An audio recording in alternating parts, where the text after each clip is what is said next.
இனிமே இந்த ஷோரூம் என்னோடது, போடா வெளியே. ஐயோமா டேய் என்னாச்சு? இனிமே இந்த ஏசி ஷோரூம் என்னோடது, போடா வெளியே. ஐயோ அம்மா டேய் என்னடாச்சு? மாப்பிள என்ன மாப்பிள இப்படி வராம இருக்கீங்க? இல்ல அது வந்து கொஞ்சம் சின்ன பிரச்சனை. என்ன பிரச்சனை? பணம் தேவைன்னு கேட்டீங்க, 5 லட்சம் கேட்டீங்க, 5க்கு 10 லட்சம் கொடுத்துருக்கேன்.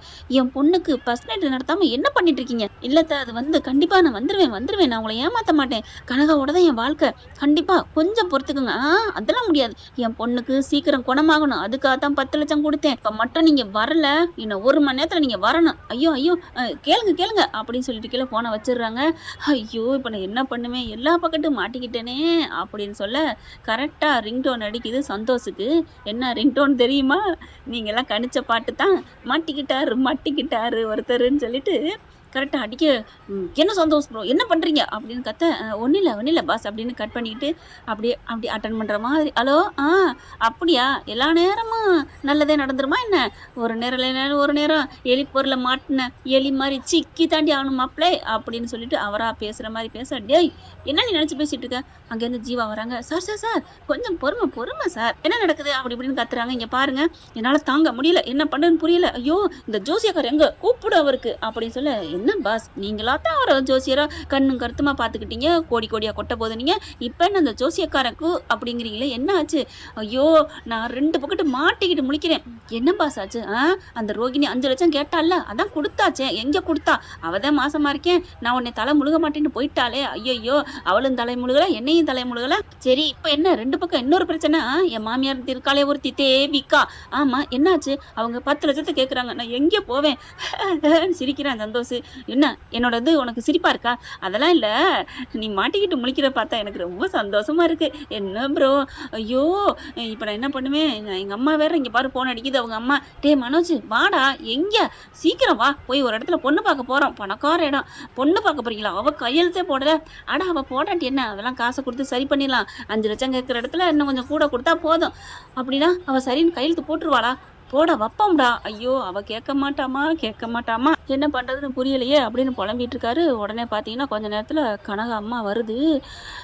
பாஸ் அங்கே பாருங்க, யாரு உங்க மாமியாரு? ஐயோ வந்துட்டாலே வர்றாங்க. வந்து டப்புன்னு டேபிள்ல உடைக்கிறாங்க. என்ன நினைச்சிட்டு இருக்கீங்க? 1 மணி நேரம் டைம் கொடுத்தேன் அப்படின்னு சொல்ல. 1 மணி நேரம் இன்னும் ஆகலையா? அவங்க வாட்ச பாருங்க அப்படிங்கல. கரெக்டா 1 மணி நேரம் ஆகுது. ஆமா இன்னும் 1 நிமிஷம் இருக்கே ஆணுச்சுல. ஆஹா 1 மணி நேரம் ஆச்சு. அது வந்து ஒண்ணு இல்ல, கரெக்டா பஞ்சுவாலிட்டி பங்கஜமா இருப்பீங்களா? இங்க பாருங்க எனக்கு அதெல்லாம் தெரியாது. என்ன நீங்க வர்றீங்க? இன்னும் 10 நிமிஷம். இல்ல அத்தை 10 நிமிஷத்துல கடையை கூட வெளியில வந்து தாண்ட முடியாதே. 10 நிமிஷத்துல எப்படி நான் உங்க வீட்டுக்கு வர முடியும்? நான் சொல்ல வந்தது வீட்டுக்கு வர்றதுக்குல, 10 நிமிஷத்துல நீங்க முடிவை சொல்லணும். என்ன முடிவு? கனகாவா இல்ல 10 லட்சமா அப்படின்னு சொல்ல. என்ன சொல்றீங்க? கனகா வேணும்னா 10 லட்சம் நீங்க தர தேவையில்லை, கனகா வேணான்னா 10 லட்சம் நான் கொடுத்ததை எண்ணி வைக்கிறீங்க. சிரிக்கிறாரு ஜீவாவும் உங்க ஃப்ரெண்டும் சந்தோஷம். திரும்புறாங்க மனோஜ். என்ன சிரிப்பா இருக்கா? இல்ல பாஸ், முன்னாடியாவது ரோகிணிக்கு 5 லட்சத்துக்கு அலைஞ்சிங்க, அதுக்கு அல்லலப்பட்டீங்க. இப்ப 10 லட்சத்துக்கு என்ன பாஸ் பண்ணீங்க? இப்ப சம்பளம் வேற போடணும் ஒர்க்கர்ஸ்க்கு, என்ன பண்ணுவீங்க? ஐயோ நான் என்ன பண்ணுவேன்னு தெரியலையே. அத்த நான் இன்னைக்கு கண்டிப்பா நான் வந்துருவேன். அப்ப முடிவு பண்ணிட்டீங்க? இன்னைக்கு நான் வந்துருவேன் முடிவோட வர்றீங்க. இல்ல வேணான்னா விட்டுருங்க, ஒன்றும் பிரச்சனை இல்லை. என் பொண்ணு நல்லா இருக்கணுங்கிற காத்த நான் இவ்வளவுக்கு நான் இறங்கி வந்தேன். என்ன ஒரு 1.5 நான் பெருமா இதுக்கு நான் இறங்கி வந்து கொடுத்துருக்கேன்னா, என் பொண்ணு நல்லா வாழணும் தான். 10 லட்சம் எண்ணி வைக்கணும். இல்ல அப்படிங்கல. இல்ல கண்டிப்பா அப்படிங்கிற. ரோகிணி வருது. ஐயோ மொத பொண்டாட்டி வராளே. மேடம் ப்ளீஸ் மாமியாமா, அத்தை அப்படிங்கிறாங்க. என்ன இவங்க தான் மொத பொண்டாட்டி அப்படின்னு செம்ம காண்டாறாங்க. கொஞ்சம் அப்படியே எந்திரிக்க ரோகிணி பாக்குது. அம்மா நீங்களா? ஆண்டி நீங்களா? ஆமா என்ன இப்படி வந்திருக்கீங்க? கடைக்கு வெத்தலை பாக்கு வாங்க வந்தேன் அப்படிங்கல. என்னது வெத்தலை பாக்கா? பின்ன எதுக்கு இங்க வருவாங்க? ஓ டிவி வாங்க வந்தீங்களா? உங்கள்கிட்ட இல்லாதா? எல்லாம் நல்லா இருக்குமே, இங்க என்ன அப்படி இருக்கு? ஏதாவது ரிப்பேர் ஆயிடுச்சா? சரி வாங்கிக்கோங்க அப்படின்ட்டு. மனோஜ் என்ன முடிவு பண்ணிருக்க அப்படிங்கல. அப்படி பாக்குறாங்க. என்ன ரோகிணி இங்கிட்டு வாங்க அப்படிங்கல. இல்ல இப்பயே பதில் சொல்லுங்க. இல்ல ஒன்றும் இல்லை, அது வந்து இல்லை ரோகிணி, நான் தான் 5 லட்சம் தாரேன்னு சொல்லிட்டு இல்லை கையெழுத்து போனேன். அது எப்படி முடியும்? இப்ப என் குழந்தை இருக்கு, குழந்தைக்கு யார் பதில் சொல்றது? இங்க பாரு ரோகிணி, இதெல்லாம் நீ பேசாத, இதெல்லாம் நான் அநியாயம். நீ குழந்தை இருக்கு இல்ல அதெல்லாம் பேச்சு இல்ல, நீ கையெழுத்து வாங்கணும். கையெழுத்தை கொடுத்தானா பணத்தை வாங்கிட்டு போறது, அதான் முடிவு. நீ வாங்கிட்டு நீ கையெழுத்தை போடு. அது முடியாதுப்பா. உன் பிள்ளைய நான் சுமப்பனா, அந்த பிள்ளைய நான் வளர்ப்பனா, அதுக்கு நான் மறுபடியும் மூக்குச்சிந்து பீமுத்திரள்ளி எல்லா செலவும் பாக்குறதுக்கு எங்கே போறது? நான் எங்கே போவேன்? ஏற்கனவே ஒரு பிள்ளைய வச்சுட்டு நான் திண்டாடிக்கிட்டு இருக்கேன். நீங்க ஈஸியா வந்து சுகம் கண்டுட்டு அப்படி பிள்ளைய கொடுத்துட்டு போவீங்க. என்ன நினைச்சிட்டு இருக்க? கனக அம்மா அப்படியே ஆடி போகுது. என்னது புள்ளைய குடுத்துருக்கானா? அங்கே ஜீவாவும் சந்தோஷம் போச்சு. பாஸ் நல்லா மாட்டிக்கிட்டாரு. மனோஜ் பார்க்குறான். அது வந்து இங்க பாரு ரோகிணி, இதெல்லாம் பேசாத.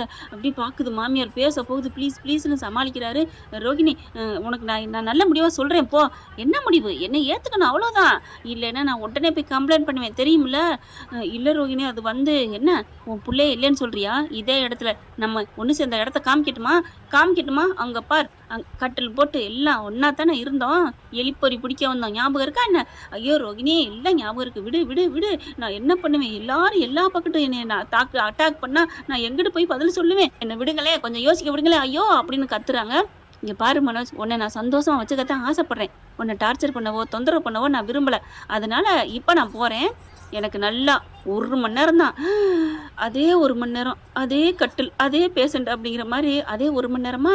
என்ன அதே 1 மணி நேரம்னா வேற யார் டைம் கொடுத்துருக்கா 1 மணி நேரம்? ஓ, உங்க அம்மாவா? அவங்க கொடுப்பாங்க. அவளுக்கு என்ன பஞ்சமா என்ன? என்ன நீங்க அம்மாவா? அவங்கிற பின்ன அவ என்ன பெரிய நல்லவளா? யோக்கிய சிகாமணியா? என்னென்ன பாடுபடுத்திட்டு இருக்கா அந்த மீனாவை அந்த வீட்டுல இருந்துட்டு? எனக்கு என்ன தெரியாதா என்ன? நீ மீனாவுக்காவா பேசுற? நான் மீனாவுக்காக பேசல. உங்க அம்மாவா பொல்லாதவ நல்லவ இல்லைன்னு சொல்ல வர்றேன். உன்னையும் தானே தாங்குனாங்க, என்னையும் தாங்குனாங்க. பணக்காரி நினைச்சு தாங்குச்சு. அதுக்கப்புறம் பணம் இல்லைன்னு தூக்கி போட்டால. இங்க பாரு ரோஹிணி, நீ என்ன இருந்தாலும் எங்க அம்மா அப்படி பேசக்கூடாது. சரி, நான் பேசல.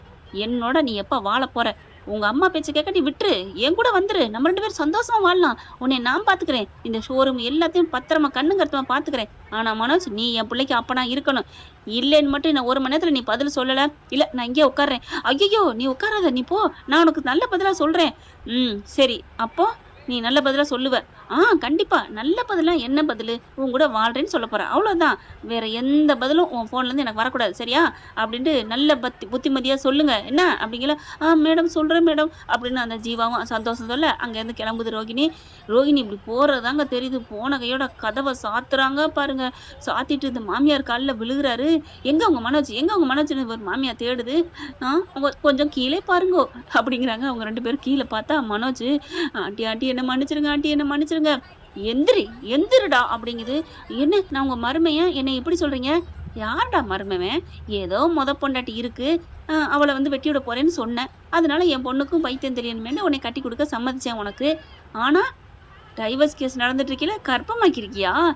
இல்ல, அது வந்து அப்போ அவ கூட நீ இன்னும் தொடர்புல இருக்கத்தான் ஆசைப்படுற. அப்ப ஏன் பொண்ணு கூட எப்படா நீ வாழ்வ? இல்ல ஆண்டி, அதெல்லாம் ஒண்ணும் இல்ல. அவளை நான் வெட்டி விட்டு அவ பேசுற பேச்சுக்கும் திமுருக்கும் ஆணவத்துக்கும் கொஞ்சம் கூட அடிப்பணிய மாட்டா போல இருக்கே. பெரிய லானாவா இருப்பா போல இருக்கே. இதெல்லாம் சரிப்பட்டு வர்றது? வாய்ப்பில்ல ராஜா, வாய்ப்பில்ல. என் மக அப்படி இருந்தாலும் இருந்துட்டு போட்டும். இப்படி ஒரு நிலை இல்லாத மனுஷனுக்கு என் பொண்ணை கட்டி கொடுத்துட்டேன்னு நான் வெக்கப்படுறேன், வேதனைப்படுறேன். எனக்கு ஒன்றும் அவசியம் இல்லை. எனக்கு நீ தேவையே இல்லை என் பிள்ளைக்கு அப்படிங்கல. அவங்க பாக்குறாங்க. எனக்கு தேவையில்லைன்னு இந்த அம்மா சொல்லுது. பிள்ளைக்கு தேவையில்லைன்னு சொல்லணும். அதான் சொன்னுச்சுல, விடு பாப்போம், எதுக்கு அதுக்குள்ள அவசரப்பட்டுக்கிட்டு அப்படின்னு ஜீவாவும் சந்தோஷம் புலம்பிட்டு இருக்க. மனோஜ் வந்துட்டு ஏதாவது சொல்லுங்களேண்டா அப்படிங்கிறாங்க. பாஸ், நாங்க ஒன்றும் பண்ண முடியாது. 2 பக்கட்டும் உங்களுக்கு ஆஹா ருத்ர தாண்டவம் ரெடியா இருக்கு. ஒரு புயல் வந்துட்டு போனுச்சு, இப்ப சுனாமி நிக்குது. நீங்க உள்ளுக்க மூங்கி மொண்டி அடிச்சு வந்தாலும் சரி, இல்ல சுனாமில சும்மிங்க போட்டாலும் சரி, அடிச்சு காணா போனாலும் சரி, எங்களால விடுங்கப்பா அப்படின்னு போக டக்குன்னு கையை பிடிக்கிறாரு மனோஜ். அட நில்லுங்கப்பா, எங்கப்பா போறீங்கன்ட்டு. அதுக்கப்புறம் எந்திரா அப்படின்னு எந்திரிக்க வச்சுட்டு, இங்க பார், உனக்கு என் மகளுக்கு இனிமே எதுவும் இல்லை, அப்படிலாம் சொல்லாதீங்க அப்படிங்கிறாங்க. அப்போ நான் ரோகிணி கூட வாழணும் சொல்ல வரீங்களா? அதான் கரெக்டா அப்படின்னு மனசு என்னமோ ஒன்றும் தெரியாத பச்சை பிள்ளை மாதிரி பேச, எப்படா இப்படிலாம் நடிக்கிற அப்படின்னு பாக்குறாங்க. என் பாஸ் இதை விட நடிப்பாருன்னு இது 2 புலம்ப பாக்குறாங்க. இங்க பாருங்க, உங்க ஓனருக்கு நான் 10 நிமிஷம் டைம் கொடுத்தேன், ஒரு பதிலும் சொல்லல. இல்ல அது வந்து அப்படிங்கிறாங்க. என்ன இல்லைன்னா நான் சொன்னோன்னே ரோகிணி கூட வாழவான்னு கேட்குறேன். இல்ல, அது வந்து நீ என்ன முடிவு பண்ணாலும் சரி, இனிமே நீ எனக்கு தேவையில்லை, எங்களுக்கு தேவையில்லை. நீ அவ கூட வாழ்ந்துக்க, ஒன்றும் பிரச்சனை இல்லை. அப்படியா? அப்போ அப்பாடா. ஆனா பணம் கேட்பீங்களே, அப்புறம் பணம் கேட்காம சும்மா விடுவாங்களா என்ன? இந்தாங்க 5 லட்சம் வச்சிருக்கேன், இன்னும் ஒரு 5 லட்சம் எப்படியும் ஒரு 5 மாசத்துல தந்துடுறேன். அட தூ அப்படின்னு துப்பி போட்டு, ஏண்டா உன்னை சுத்தி இருக்கவங்க எல்லாம் கேனீங்க, நம்ம மட்டும் தான் அறிவாளி அப்படின்னு உன் மனசுக்குள்ள நினைப்பா? இதெல்லாம் உங்க ஆத்தாக்காரி உனக்கு புகுத்தி வச்சிருக்காளா என்ன? இல்ல மேடம், அது வந்து நிறுத்துறா அப்படின்னு வக்கீலுக்கு கால் பண்றாங்க. இதோ வந்துட்டேன் மேடம் அப்படின்னு சொல்ல, போலீஸோட வா. மேடம், எதுக்கு போலீஸ்? வேணாம், இரு உன்னை ஒன்றும் பண்ணல, பயப்படாத. அப்பாடா அப்படின்னு நினைக்க இங்க வக்கீலும் போலீஸும் 10 நிமிஷத்துல வந்து பக்காவா நிக்கிறாங்க பத்திரத்தோட. ஹை ரைமிங்க இருக்கு பக்காவா 10 நிமிஷத்துல பத்திரத்தோட பதட்டப்படாத பப்பரப்பா மனோஜ். பாப்பான்னு வருதே, சூப்பரா இருக்குல்ல. இப்ப மனோஜ் எதுக்கு வந்திருக்கான்னு சொல்லணுமா? ஆமா 10 லட்சம் தானே, தந்துடுறேன் மேடம். யாருக்குடா வேணும் 10 லட்சம்? அப்புறம் அப்படிங்கிறாங்க. இதுல கையெழுத்து போடு. இல்ல போடுறியா இல்ல போலீஸ? இல்ல போட்டுறேன் அப்படின்னு போட்டு முடிச்சிடுறாங்க. இது படிக்கணுமா? சந்தோஷ் 2 இதுல வாங்குறாங்க. இந்தா ஒரு இதை நீ படிச்சு பார்த்து சொல்லு அப்படிங்கிற சந்தோஷ் படிக்கிறாங்க. இந்த மாதிரி என்ன இந்த மாதிரி நினைக்கிறீங்களா? அப்படிதான் எழுதிருக்கான்னு நினைக்கிறீங்க? இல்லைங்க, இந்த மாதிரி தேவிகா கிட்ட நான் பணம் வாங்கியிருந்தேன் 30 லட்சம். எப்ப மேடம் வாங்கியிருந்தேன்? வாங்கினேன்ல, நேத்து கொடுத்தேன்ல மேடம். 10 லட்சம் தானே? அது 10 லட்சம்ப்பா. ஒரு நாளைக்கு 10 லட்சம் வட்டி. நேத்து ஒண்ணு 10 லட்சம், இப்போ ஒரு 10 லட்சம், 30 லட்சம். மேடம் இது எந்த ஒரு வட்டி? அதெல்லாம் முடியாது. இது உன்ன மாதிரி ஈன பயலுக்கும் எதுல வேணாலும் எப்படி வேணாலும் வாழலாம்னு நினைக்கிறவங்களுக்கும் சரியான சவுக்கடி கொடுக்கறதுக்கான பணம் இது. படி அப்படிங்கிறாங்க. 30 லட்ச ரூபா பணத்துக்காண்டி என்ன எங்க பாச எழுதி வாங்கிட்டீங்களா? அட படிடா, அங்கேயான எழுதிருக்கு. அதுக்காண்டி இந்த ஷோரூமை எனக்கு எழுதி வாங்குகிறேன், நான் அவருக்கு கொடுக்கிறேன், வாங்க முடியாத கடை அப்படின்னு எழுதிருக்கான்னு வச்சுக்கோங்களேன். ஆக மொத்தத்துல மனோஜ்கிட்ட இருந்து இந்த எழுதி வாங்கிட்டாங்க. ஐயோ இது எங்க அப்பா விட்டு போனா, ஐயோ வாங்கிறாதீங்க அப்படிங்கிறாங்க. என்ன வாங்கிறாதீங்க, அதெல்லாம் எழுதி கொடுத்துட்டேன். தம்பி சீக்கிரம் அவங்க 2 ஆளுகள் வந்துடுறாங்க, அடியாட்களும். இது நம்ம கடை, பேர் வெளியில இருக்கல, அதெல்லாம் எடுத்துட்டு நம்ம பேரை போட்டு கனகா அப்படின்னு போட்டு, கனகா விஜயா அப்படின்னு போட்டு ஏசி ஷோரூம்னு. அப்புறம் எப்போ காலி பண்றீங்க? ஐயோ மேடம் உங்களுக்கு 10 லட்சம் தானே கொடுக்கணும், வாங்கிக்கங்க. இப்போ ரோகிணியும் போயிட்டா, நீங்களும் போயிட்டா, ரோகிணி என்னை ஏத்துக்க மாட்டாளே அப்படி இப்படிங்க. இப்போ கூட ரோகிணி ஏத்துக்க மாட்டான்னு தான் சொல்றேன் சார். போதுமா சார்? உங்க கண் முன்னாடி எழுதி வச்சுட்டாரு. இவங்களை கைது பண்ணி வெளில கூட்டு போறீங்களா, ஸ்டேஷன்ல ஒப்படைச்சிட்டீங்களா, இல்ல வெளியில விரட்டி விடுறீங்களா? அது அவர் சொல்றத பொறுத்து இருக்கு. என்ன சார் சொல்லுங்க. ஐயோ மாப்பிள்ளைன்ட்டு இப்ப என்ன சார் சொல்றீங்க? நான் தாலி கட்டினது நான் வீட்டுல தாண்டா வச்சு கட்டினேன், இதுக்கு தான் ஊர் அறிய வெளியில வச்சு கட்டல. சரியா? பாத்தியா, உன்னை பத்தி எனக்கு தெரியும் அப்படின்ட்டு பாக்க. அப்ப நீங்க உண்மையிலே நல்ல பணக்காரவங்களா இல்ல வேணுக்குன்னு நடிச்சீங்களா, ஏமாத்தன பாத்தீங்களா? ஏமாத்தம்னே நினைச்சுக்கோ, வச்சுக்கோ. இப்ப ஒண்ணும் இல்ல, நீ கிளம்பி போயிட்டே இருக்கிற. இல்லைன்னா பிடிச்சி உள்ளார வைப்பேன். இல்ல உள்ளாரெல்லாம் வச்சிடாதீங்க, நான் வெளில கூட போய்க்கிறேன் அப்படின்ட்டு வெளில போயில. மேடம் அப்ப நாங்க நில்லுங்க, நீங்களாம் போவேன்னா உங்களை மாதிரி ஒரு ஸ்டாப் எல்லாம் நான் இழக்க விரும்பல.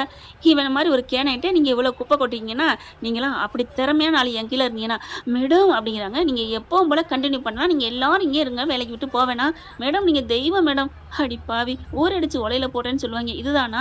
ஏன் மட்டும் காசு வாங்கி நீ தெய்வம்னு வாங்குறிய? என்ன முணுமுணுப்பு? வெளில கிளம்பு, நான் கிளம்புறேன் அப்படின்னு சொல்லிட்டு சோறும் போச்சே ஒண்ணுமில்லாம் போச்சே அப்படின்னு வாசல்ல வந்து நிக்க.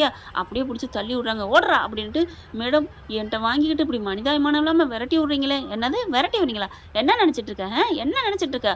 ஒழுங்கு மரியாதை ஓடி போயிரு. என் புள்ள வாழ்க்கையை கெடுத்தம் இல்லாம பொண்டாட்டி வேணுங்கிற, அதுலயும் புள்ளைய கொடுத்துருக்குற. நாங்க என்ன கேன உங்க ஆத்தா நினைச்சியா என் புள்ள நல்லவன் சொல்றதுக்கு? யாரு நல்லவங்க யாரு கிட்டவங்க நான் பார்த்தாலே தெரியும்டா. நீ அப்பவே நினைச்சேன் நீ கேனக்கு இருக்கேன்னு. நம்ம பொண்ணுக்கு இதான் கரெக்டா இருக்குன்னு பார்த்தா நீ பெரிய ஆளுதான். பொண்டாட்டில அங்கே ஒரு வாய் இங்கே ஒரு வாய் வைக்க பாக்குற. நீ அந்த இடத்துல நில்றா, உன் ஆத்தா கிட்ட போய் சொல்லு, ஒண்ணுமே இல்லாம கதறா, சொல்றா போடா அப்படின்னு விரட்டி விடுறாங்க. ஐயோ அம்மான்னு தவிச்சுட்டு இருக்காங்க. கரெக்டா அந்த பக்கத்து வண்டியில வராரு நம்ம முத்து. என்னடாச்சு அப்படின்னு சொல்லி பார்க்க, எல்லாத்தையும் எழுதி வாங்கிட்டு விட்டாங்கடான்னு நடந்ததை சொல்றாரு ஒரு 5 செகண்ட்ல. நான் ஒன்றும் பண்ண முடியாதுடா முத்து டே அப்படிங்கிறாங்க. ஆமாடா, நீ படிச்சாலே டிகிரி வாங்கினேன் அப்படி இப்படின்னு சொன்னீல, படிச்ச புத்திசாலியாட அப்படி பண்ணிக்குவாங்க. என்னை ஒன்றும் இல்லை டிரைவர், ஆப்டால் பூக்காரின்னு சொன்னியே. கரெக்டாக மீனாவும் பைக்ல வந்து நிக்கிறாங்க. பாத்தியா, நாங்க இன்னமும் கெத்தா வண்டியில வந்து இருக்கிறோம். எப்பவுமே நல்ல மனசு வேணும்டா, படிச்சிருந்தா மட்டும் போதாது, நல்ல மனசு புத்திசாலித்தனம் தேவை அப்படின்ட்டு வர்றாங்க. மேடம் என்ன மேடம் அப்படிங்கிறாங்க. இங்க பார்ப்பா முத்து, நீ நல்ல வந்தான் இல்லைங்கள, இவன் என் பொண்ணுக்கு தாலியை கட்டியிருக்கான். தாலியை கட்டினதும் இல்லாம இப்படி முத்து ஆடி போறாரு. என்ன சொல்றீங்க? ஆமா, அன்னைக்கு நடந்துச்சு அந்த கல்யாணம் என் பொண்ணுக்கு தான். ஏண்டா ஓடுகாலி, இப்படி இல்லாம பண்ணிருக்க? இல்லடா என்ன மன்னிச்சிருடா. அது மட்டும் இல்ல முத்து, இது மட்டும் இவன் பண்ணல, இவன் பொண்டாட்டிக்கு புள்ளையும் கொடுத்துருக்கான். அப்ப 2 பக்கத்து வச்சு வாழ நினைக்கிறான். நான் என்ன கிறுக்கு நினைச்சுட்டானா? ஒண்ணும் பண்ண முடியாது மேடம். அப்ப அவன் தான் ஒத்துக்கிட்டானா? ஆமா ஒத்துக்கிட்டாரு, இந்தா எழுதியும் கொடுத்துட்டாரு. பொண்டாட்டி வயிற்றுல இருக்க புள்ளையும் அவன் தான் ஒத்துக்கிட்டான். இனி என் பிள்ளைக்கு தேவையில்லை அப்படின்னு சொல்லி விரட்டிடுறாங்க. ஒன்னும் சொல்ல முடியல முத்துனால. ஓகே மேடம், ஒன்னும் சொல்லல, இது எங்க அப்பா விட்டு பணம் தான், இவனுக்கா நான் எம்புட்டோ இழந்துட்டேன் ஏண்டா அப்படின்னு 2 சாத்த போறாங்க. முத்து வேணா முத்து, என்ன மன்னிச்சிரு முத்து, இனிமே திருந்தி வேடா. என்னடா நான் திருந்திடுறேன் முத்து, என்ன விடு முத்து அப்படின்னு சொல்லிட்டு ரொம்ப அழுகிறாரு. வந்து தொலை அப்படின்னு வீட்டுக்கு கூட்டி போனா, வீட்டுக்குள்ள கூட்டி போயில விஜய் வந்துட்டு கையை பிடிச்சி இழுத்துட்டு தாங்க வாராரு. டேய் என்னடா என் பிள்ளைய கையை பிடிச்சி இழுத்துட்டு வரேன்? இப்போ ஒண்ணு சொல்லுவான், நீங்க கையாவல காலாலே மிதிப்பீங்க, கையோட மட்டும் இல்ல. என்னடா சொல்ற? ஆமாம்மா சொல்லுடா அப்படிங்கல. சொல்றேன் அப்படின்னு எல்லாத்தையும் சொல்றாரு. கேட்ட கையோட விஜயா முத்து சொன்ன மாதிரி காலாலே போட்டு நங்கு மிதிக்கிறாங்க. அண்ணாமலை வாராரு. பேசாதீங்க போங்க அப்படிங்கிறாங்க. இல்லம்மா, ஒரு காலோட மிதிக்காத, 2 கால்ல மிதின்னு சொல்ல வந்தேன். நிஜமாவாங்க? ஆமா. இப்பாவது என் பேச்ச கேட்பியா? கண்டிப்பா கேட்பேங்க, கேட்பேன் அப்படின்னு 2 காலையும் தூக்கி அப்படி மிதிக்க போறாங்க. 2 கால தூக்குனா அறிவு வேணா பொத்துக்கடின்னு அந்த அம்மாவும் கீழ விழுகுது. ஐயோ! அப்படின்னு இடுப்ப பிடிச்சிட்டு உட்காருதுங்க. என்ன ஃப்ரெண்ட் நல்லா இருக்குல்ல? கேட்கவே சூப்பரா இருக்குங்க. மனசார என் மனசே குளிர்ந்து போச்சுங்க. இப்ப ரோஹிணிக்கு என்ன பண்ண போறாங்க? ஷோரூம் இல்ல, எதுவும் இல்லன்னு நெனச்சாலும் கவலைப்படுவாதான். ஆனாலும் மனோஜ் மட்டும் போதும்னு நெனைக்கிற ஆளு தான். சரி பார்க்கலாம். இப்படி போனா நல்லாத்தான் இருக்கும். இந்த பத்தி உங்களுக்கு பிடிச்சிருந்துச்சுன்னா உங்க பொண்ணான கையால ஒரு லைக்க போட்டு சப்ஸ்கிரைப் பண்ணி கமெண்ட்ல ஒரு கருத்து தெரிவிச்சிருங்க ஃப்ரெண்ட்ஸ். Thank you. இந்த வீடியோ உங்களுக்கு பிடிச்சிருந்தா தயவு செய்து லைக் பண்ணுங்க. இன்னும் அப்டேட்ஸ்க்காக சேனலை சப்ஸ்கிரைப் பண்ண மறக்காதீங்க. நம்ம கிட்ட இருக்க எல்லா சேனல்ஸோட லேட்டஸ்ட் வீடியோ அப்டேட்ஸ்க்காக மேல ரைட் சைடுல காட்டுற லிங்கை கிளிக் பண்ணி வாட்ஸ்அப் குரூப்ல ஜாயின் பண்ணுங்க. உங்களிடம் விடைபெறுவது நான் உங்கள் மெஹர்.